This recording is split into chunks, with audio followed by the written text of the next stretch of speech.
Alors en Belgique, on n'a peut-être pas de pétrole, mais on a des idées, et ça c'est sans doute meilleur pour l'avenir de la planète. Et Didier Blavier, bonjour. Oui, bonjour Adrien, bonjour tout le monde. Vous êtes un ingénieur ingénieux. Oui, ça fait quelques années que je travaille sur des vélos spéciaux. Je vois. Et là, nous avons également participé à des courses éco-marathons en Belgique. Vous êtes champion de Belgique d'éco-marathon, chapeau, vous avez fait toute cette balade aussi qui grimpe fort, hein, on le voit à la force du mollet.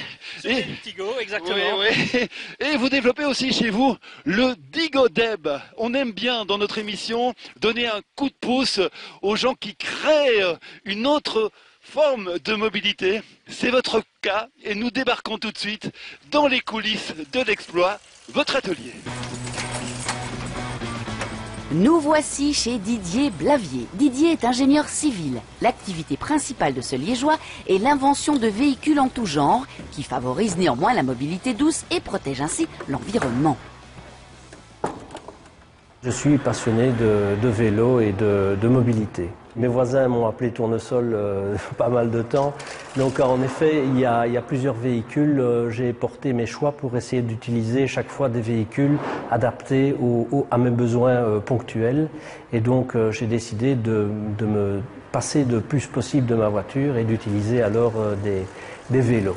C'est une passion écologique qui est venue suite simplement à la crainte de ne pas laisser une terre viable à mes enfants et donc de montrer également un exemple, d'être un moteur plutôt qu'un suiveur. Ça me permet aussi de me maintenir en bonne santé en faisant du sport, ça me permet aussi de faire des économies.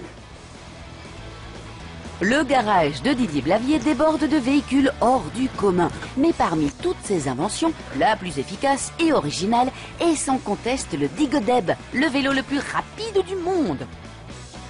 C'est en fait un vélo couché sur 3 roues et caréné avec de la fibre de carbone et de la fibre de Kevlar.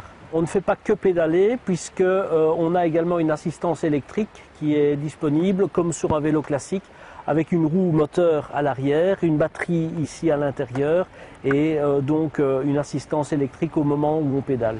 C'est un véhicule du futur puisque si on doit minimiser notre empreinte écologique, il faudra de plus en plus avoir des véhicules légers, adaptés à notre besoin spécifique et donc consommant très peu d'énergie, à la limite en pédalant. Savoir si on est bien ici dedans, en fait, je suis aussi bien que dans ma baignoire, avec l'avantage que quand il pleut, j'en ressors tout sec.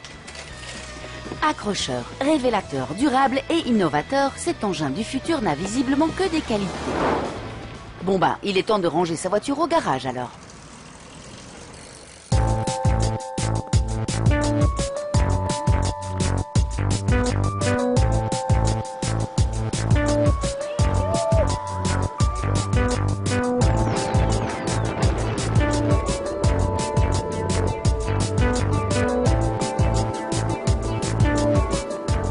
Sur le beau vélo entre Malmedy et Stavelot, on fait le plein d'essence, c'est bon, sans passer par la pompe.